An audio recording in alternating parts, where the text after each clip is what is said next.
இயேசு கிறிஸ்துவின் நாமத்தினாலும் சங்க வானொலி கூடாக வார்த்தையின் வெளிச்சத்தின் நேரத்திலே உங்களை வாழ்த்தி வரவேற்கிறேன். வெளிச்சத்துக்கான ஆவலாயிருக்கின்றோம். எடுத்து வாருங்கள். ஆமென். கர்த்தருடைய நாமம் மகிமைப்படுவதாக. நாங்கள் ஜெபிப்போம். அன்பின் பரலோக பிதாவே, நல்ல வேலைக்காய் உமக்கு நன்றி செலுத்துகிறோம் தகப்பனே. இந்த நாளிலும் இந்த நேரத்திலும் ஆண்டவரே உம்மை நோக்கி பார்க்க, ஆண்டவரே உமக்கு அடுத்த காரியங்களில் தியானிக்க, உம்மை துதித்து பாட எங்களுக்கு கொடுத்த இந்த பெரிய பாக்கியத்துக்காக உமக்கு நன்றி ஆண்டவரே. தகப்பனே, எங்களோடு பேசுங்க ஆண்டவரே. அடுத்த 30 நிமிடங்கள் வருகிற ஒவ்வொரு வார்த்தையும் இதை கேட்டுக்கொண்டிருக்கிறவருடைய உள்ளத்தை மாற்றட்டும் ஆண்டவரே. அவருடைய வாழ்க்கைகளை மாற்றட்டும் ஆண்டவரே. பரிசுத்த ஆவியானவரே, நீங்களே இடைப்படுங்க ஆண்டவரே. இயேசுவே, முழுக்க முழுக்க உம்முடைய ஆளுகைக்குள் ஒப்பு கொடுக்கிறேன் சுவாமி.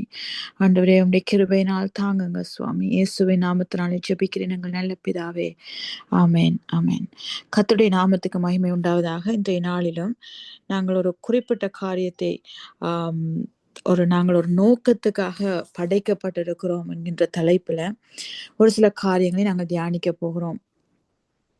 அநேக நேரத்துல நாங்க வாழ்க்கையில எவ்வளவுதான் ஆண்டவருடைய அன்பை ருசிச்சு அவரை ஏற்றுக்கொண்டிருந்தாலும் நம்முடைய வாழ்க்கையில அநேக நேரத்துல இந்த வாழ்க்கையின் பலு காரணமாக, சுமைகளின் காரணமாக நாங்கள் எங்களை ஆண்டவர் படைத்ததுக்கான, எங்களை தெரிந்து கொண்டதுக்கான அந்த நோக்கத்தை தவற விட்டவர்களாய் ஏனோ தானோ என்று நாங்கள் வாழ்ந்து கொண்டிருக்கிறோம்.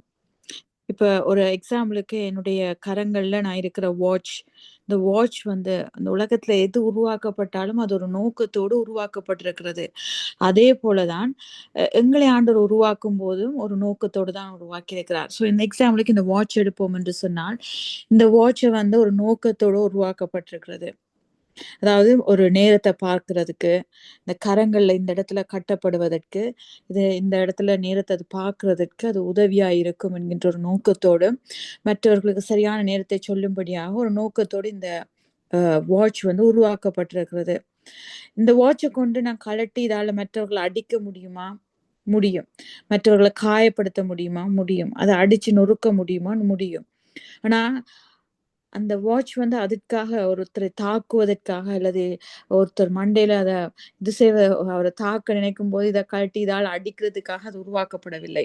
ஆனால் அப்படிப்பட்ட ஒரு காரியத்தை செய்ய முடியுமா இதை வாட்சை வச்சுக்கொண்டு அப்படின்னு சொல்லி நீங்க கேட்பீங்கன்னா, எஸ், அது செய்ய முடியும்.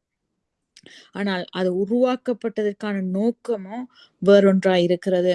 அது நேரம் பார்ப்பதற்காக உருவாக்கப்பட்ட ஒன்று. அதே போலதான் எங்களுடைய வாழ்க்கையில ஆண்டவர் ஒரு நோக்கத்தோடு எங்களை உருவாக்கி வைத்திருக்கும் போது, அந்த எந்த நோக்கத்துக்காக அவர் உருவாக்கினாரோ அந்த நோக்கத்துக்கு நாங்கள் பயன்படாமல் வேற நோக்கத்துல எங்களை பயன்படுத்த முடியுமா, எங்களுடைய வாழ்க்கை பயன்படுமான்னு கேட்டா, எஸ், மற்ற விஷயங்கள்ல எங்களுடைய வாழ்க்கையை பயன்படுத்தலாம்.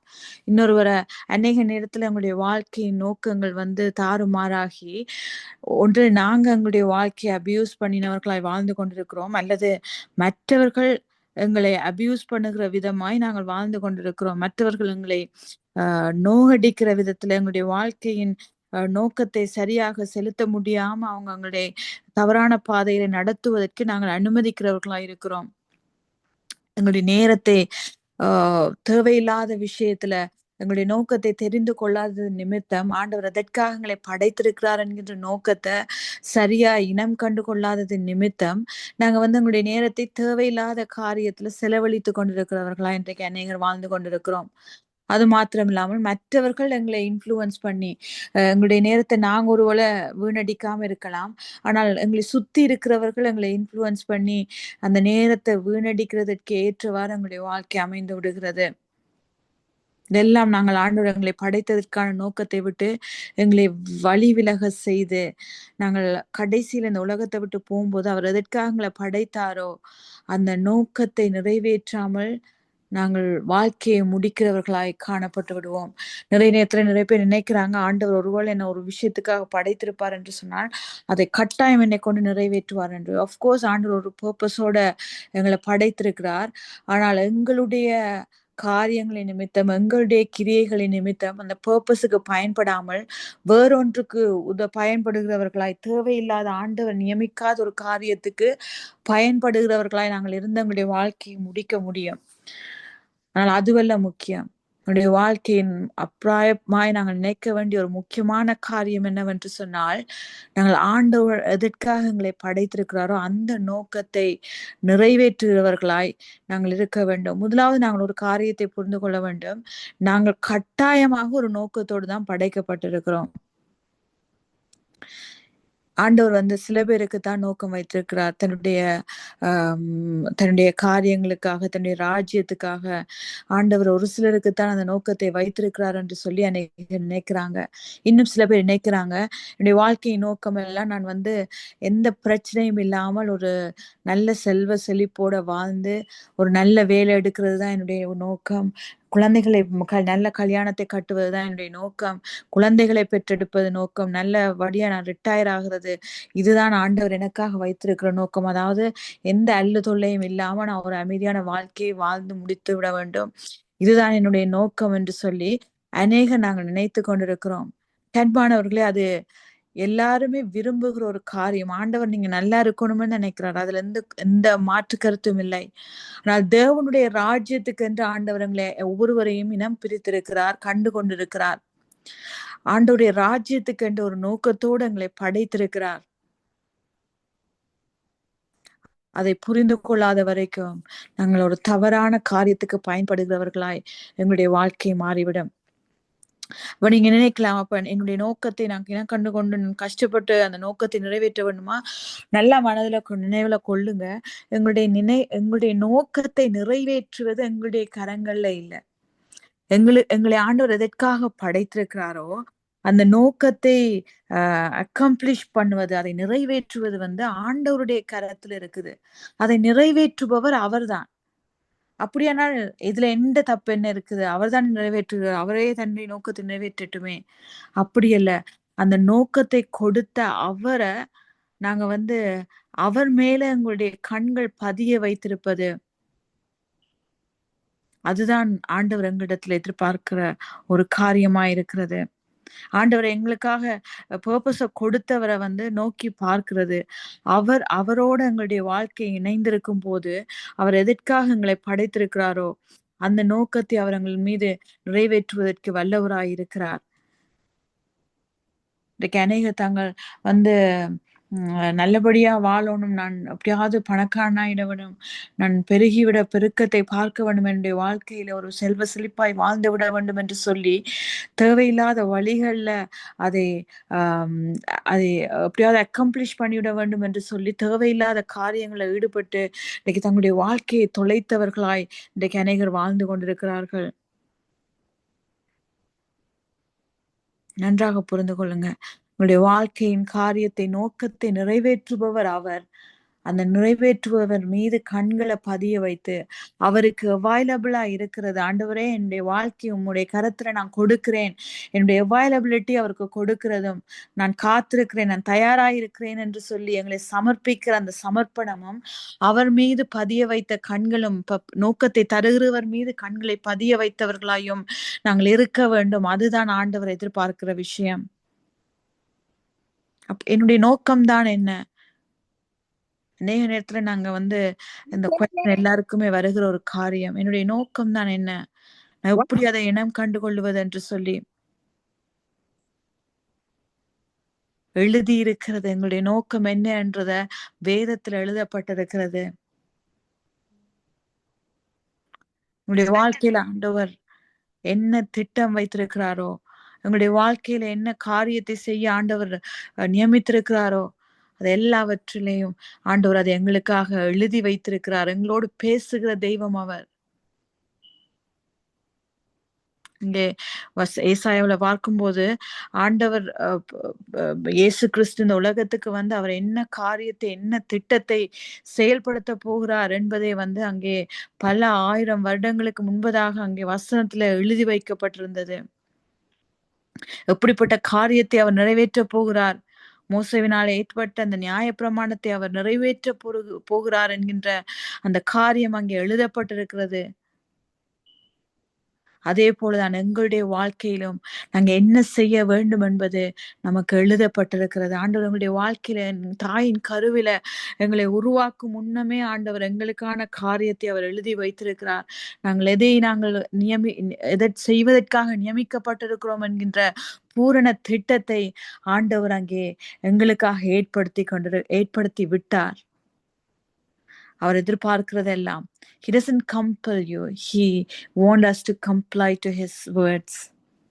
ஆண்டவர் எங்களை கட்டாயப்படுத்துகிறவர் அல்ல, அவர் அவருடைய வார்த்தைக்கு கீழ்ப்படுகிறவர்களாய் நாங்கள் இருக்க வேண்டும் என்று விரும்புகிறார். ஆண்டவர் ஒருபோதும் இந்த காரியத்தை தான் உன்னுடைய நோக்கத்துக்கு நான் வைத்திருக்கிறேன், உன்னுடைய வாழ்க்கையின் நோக்கமா இதைத்தான் வைத்திருக்கிறேன், இதை நீ செய்துவிட வேண்டும் என்று சொல்லி அங்கே ஆண்டவர் ஒருபோதும் அவர்களை கட்டாயப்படுத்துவதில்லை. யாரையுமே ஆண்டவர் கட்டாயப்படுத்துவதில்லை. ஆனா அதற்கு பதிலாக இதுதான் நான் உனக்காக வைத்திருக்கிற நோக்கம் என்று எங்களுக்கு வெளிப்படுத்தி அந்த வெளிப்படுத்தின காரியத்துக்கு நாங்கள் கீழ்ப்படிய வேண்டும் என்று சொல்லி ஆண்டவர் நம்முடைய வாழ்க்கையிலே எதிர்பார்க்கிறார். அந்த கீழ்ப்படுதல் மிக அவசியமாய் ஆண்டவர் ஒரு ஃப்ரீ வில், அந்த சாய்ஸ் சூஸ் பண்ணுகிற அந்த வில் பவர் எங்கள் ஒவ்வொருவருக்கும் எல்லாருக்குமே ஆண்டவர் கொடுத்திருக்கிறார். இதுதான் நான் உனக்காக வைத்திருக்கிறேன் என்று சொல்லி எங்களுக்கு முன்பதாக அவருடைய திட்டத்தை அவர் வெளிப்படுத்தும் போது திட்டத்தை நாங்கள் ஏற்றுக்கொள்ளுவதும் கொள்ளாமல் விடுவதுமான அந்த தீர்மானிக்கிற அந்த பவரை அந்த வல்லமையை ஆண்டவர் எங்கள் ஒவ்வொருவருக்கும் கொடுத்திருக்கிறார். அதை சரியாக புரிந்து கொண்டு ஆண்டவர் எங்களுக்காக வைத்திருக்கிற திட்டத்தை நான் செயல்படுத்துவேன் என்று சொல்லி ஆண்டவரிடத்துல நாங்கள் எங்களை ஒப்பு கொடுப்பது மிகுந்த அவசியமா இருக்கிறது. இன்னொரு காரியம் என்னவென்று சொன்னால், ஆண்டவர் எங்களுடைய திட்டத்தை ஆண்டவர் வெளிப்படுத்த உடனே நாங்களாம் நினைக்கிறோம், ஆண்டவர் எனக்காக ஒரு திட்டம் வைத்திருக்கிறார், ஒரு காலிங் வைத்திருக்கிறார் என்று சொன்ன உடனேயே நாங்கள் நினைக்கிற காரியம் எல்லாம் உடனே ஓகே, நான் ஒரு மினிஸ்ட்ரி செய்யறதுக்கான காலிங் எனக்கு இருக்கிறது, நான் உடனே ஊழியம் செய்ய வேண்டும், இதைத்தான் எல்லாருமே நினைக்கிறோம். அதெல்லாம் ஆண்டவர் உங்களை எந்த இடத்துல வைத்திருக்கிறாரோ சில நேரம் அதுதான் உங்களுடைய காலிங்கா இருக்கலாம். சில பேர் என்ஜினியர்ஸா இருந்து ஆண்டவருக்கு ஊழியம் செய்ய வேண்டும், சில பேர் டாக்டர்ஸா இருந்து ஆண்டோடைய நோக்கத்தை நிறைவேற்ற வேண்டும், சில பேர் டீச்சர்ஸா இருந்து ஆண்டோடைய நோக்கத்தை நிறைவேற்றுவர்களா இருக்க வேண்டும், சில பேர் ஒரு சாதாரண மெக்கானிக்கா இருந்து ஆண்டவருடைய நோக்கத்தை நிறைவேற்றுவர்களா இருக்க வேண்டும். ஏதோ ஒரு வகையில ஆண்டவர் ஒவ்வொருவருக்கும் தனித்துவமான ஒரு நோக்கத்தை வைத்திருக்கிறார். நீங்க செய்து கொண்டிருக்கிறதெல்லாம் செய்து கொண்டிருக்கும் போது ஆண்டவர் அதை வைத்தே தன்னுடைய நோக்கத்தை நிறைவேற்றுகிறவராய் ஆண்டவர் காணப்படுவார். எனக்கு அன்பானவர்களே, உடனே எல்லாவற்றையும் விட்டு ஆண்டோடைய நோக்கம் தான் நான் செய்ய போகிறேன் என்று வெளிக்கிடக்கூடாது. நீங்க செய்யறத செய்து கொண்டே இருக்க வேண்டும். ஆண்டவர் சரியான நேரத்துல உங்களை எப்படி நடத்த வேணுமோ அதை ஆண்டவர் நடத்துகிறவராய் இருக்கிறார்.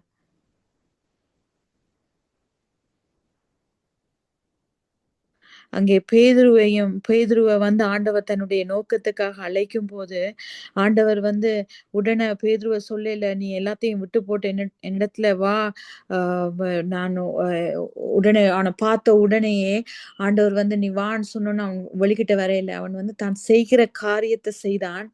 ஆண்டவர் அவன் மீன் பிடிக்கிறவனாய் இருந்த பட்சத்துல அவன் மீன் பிடிக்கிறவனாய் காணப்பட்டான். அவன் செய்து கொண்டிருக்கும் போதே ஆண்டவர் தன்னுடைய நோக்கத்தை அவன் மூலமாய் வெளிப்படுத்தும் போது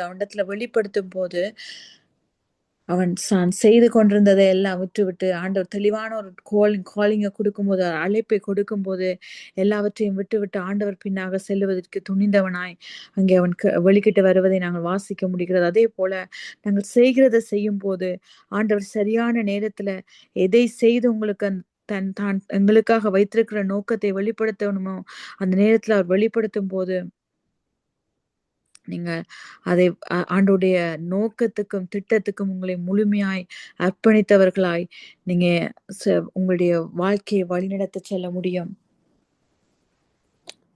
அங்கே இரண்டாவது, சில நேரத்துல ஆண்டவர் தன்னுடைய நோக்கத்தை உங்களுடைய வாழ்க்கையில செயல்படுத்தும் போது அது ஒரு பெயின்ஃபுல்லான உங்களை காயப்படுத்துகிற காரியமாய் சில நேரம் அமையலாம்.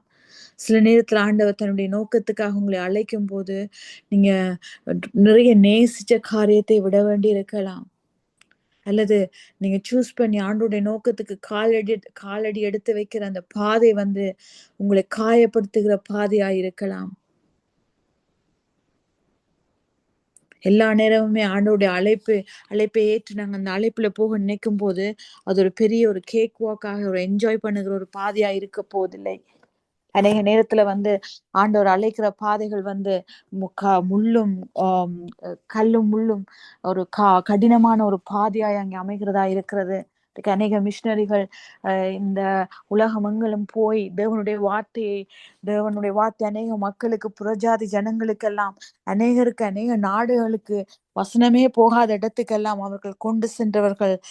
தங்கள் நன்றாக வாழ்ந்து கொண்டிருந்த வாழ்க்கையை விட்டுவிட்டு, தாங்கள் வசதியாய் வாழ்ந்து கொண்டிருந்த அந்த வாழ்க்கையை விட்டுவிட்டு தேவனுக்காக கடினமான பாதையை ஏற்றுக்கொண்டவர்களாய் பல நாடுகளுக்கு, தேர்ட் வேர்ல்ட் கண்ட்ரிக்கு, ஸ்ரீலங்கா, இந்தியா போன்ற நாடுகளுக்கு சென்று தேவனுடைய வார்த்தையை பிரசங்கித்தது நிமித்தம், தேவனுடைய நோக்கத்தை நிறைவேற்றினது நிமித்தம் அவர்கள் பாடுகளின் வழியாய் சென்று தங்களுடைய உயிரை மாய்த்து கொண்ட மிஷனரிகள் அநேகமாயிருக்கிறார்கள். ஆகவே சில நேரத்தில் ஆண்டவருடைய நோக்கம் எங்களுடைய வாழ்க்கையில நிறைவேற்றுகிற பாதை கடினமாய் இருக்கும்.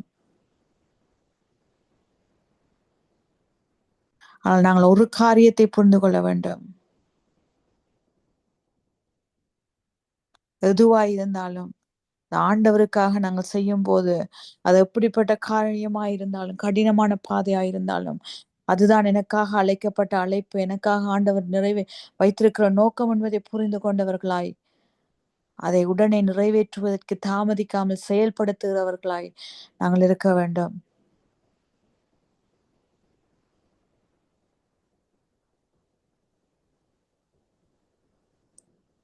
அன்பானவர்களே, இன்றைக்கு உங்களுடைய வாழ்க்கையில ஒருவேளை நீங்க எப்படிப்பட்ட காரியத்துல ஆண்டவரை பார்த்து கேள்விப்பட்ட, ஆண்டவரே என்னுடைய வாழ்க்கை இப்படியே போய்கொண்டிருக்கிறதே, நான் என்ன செய்ய வேண்டும், நான் என்னுடைய வாழ்க்கையில எப்படிப்பட்ட நோக்கத்தோடு நீங்க என்ன உருவாக்கி இருக்கிறீங்க என்ற ஒரு தெளிவே இல்லாம நான் வாழ்ந்து கொண்டிருக்கிறேனே என்று சொல்லி கலங்கி போனவர்களாய் இந்த வார்த்தையை கேட்டுக்கொண்டிருந்தால், ஆண்டவர் உங்களை பார்த்து சொல்லுகிறதெல்லாம், I called you for a purpose, with a purpose என்று சொல்லுகிறார்.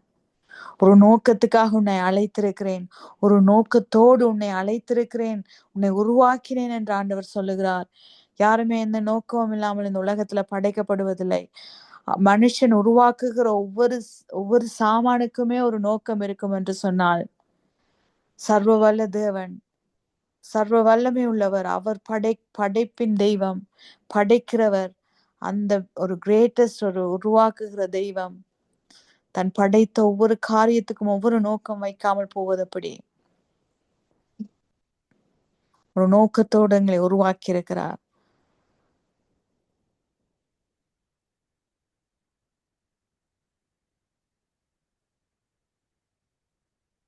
அந்த நோக்கத்தை நிறைவேற்றுவதற்கு எங்களை அர்ப்பணித்தவர்களாய் நாங்கள் இருக்க வேண்டும்.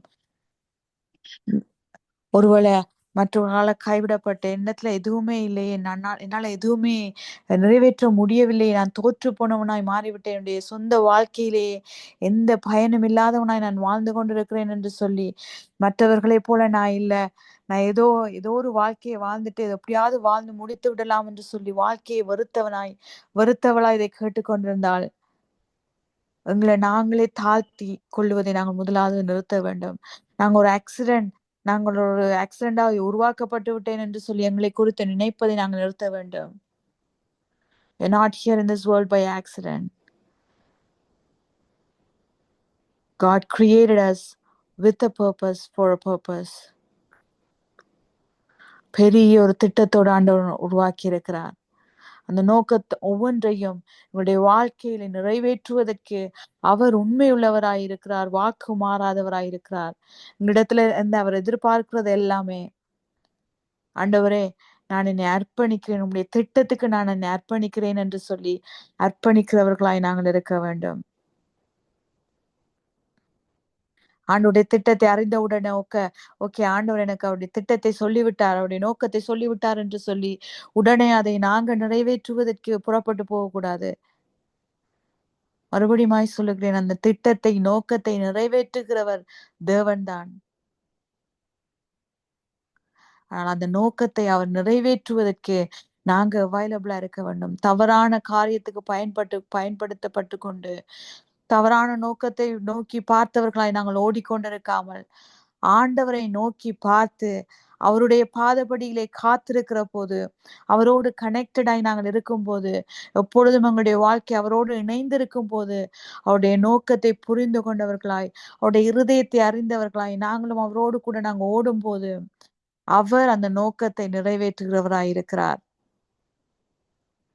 அவரோடு சேர்ந்து பயணிக்கிறவர்களாய் மாத்திரம் நாங்கள் இருப்போம். எனக்கு அன்பானவர்களே, நாங்கள் ஜெபிப்போமா? அன்பின் பரலோக பிதாவே, நல்ல வேலைக்காய் உமக்கு நன்றி செலுத்துகிறேன் ஆண்டவரே.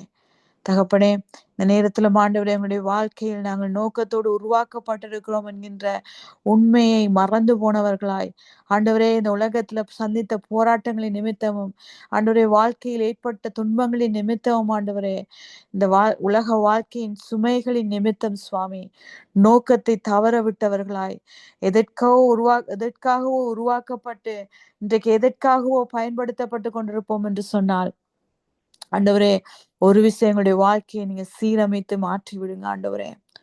ஒருவேளை மற்றவர்கள் எங்களை ஆண்டவரே அபியூஸ் பண்ணி எங்களுடைய நோக்கத்தை மறக்கடிக்க பண்ணி மற்றவர்களால இன்ஃப்ளூயன்ஸ் ஆக்கப்பட்டு எங்களுடைய நோக்கத்துல இருந்து நாங்க விலகி போயிருந்தால் எங்களை ஒரு விஷயம் மன்னிங்க சுவாமி. நாங்களே எங்களுடைய நோக்கத்தை நிறைவேற்றுவதற்கு தடையாய் இருப்போம் என்று சொன்னால் அதையும் எங்களுக்கு மன்னித்து தகப்பனே, எங்களுடைய வாழ்க்கையை மறுபடியுமாய் சீரமைத்து தாங்க ஆண்டவரே. நீர் எதற்காக எங்களை உருவாக்கினீரோ அதற்கு எங்களை அர்ப்பணித்தவர்களாய் இதோ இருக்கிறேன் ஆண்டவரே, நான் அடியேன் இருக்கிறேன், என்னை பயன்படுத்தும், உம்முடைய வேலைக்கு என்னை அர்ப்பணிக்கிறேன் என்று சொல்லி ஆண்டவரே, எந்த நேரமும் எப்பேற்பட்ட நோக்கத்துக்காக நீங்க அழைத்தாலும் சரி ஆண்டவரே, அது ஒரு சந்தோஷமான பாதையா இருக்கலாம், அல்லது முள்ளும் கல்லும் போராட்டமும் நிறைந்த பாதையா இருக்கலாம், அல்லது எங்களுடைய உயிரையே இழக்கக்கூடிய பாதையா இருக்கலாம்.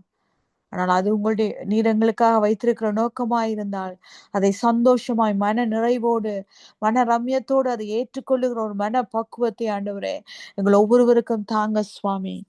ஆண்டவரே, அப்படியான ஒரு மன பக்குவம் வருவது மிக கடினம் ஆண்டவரே.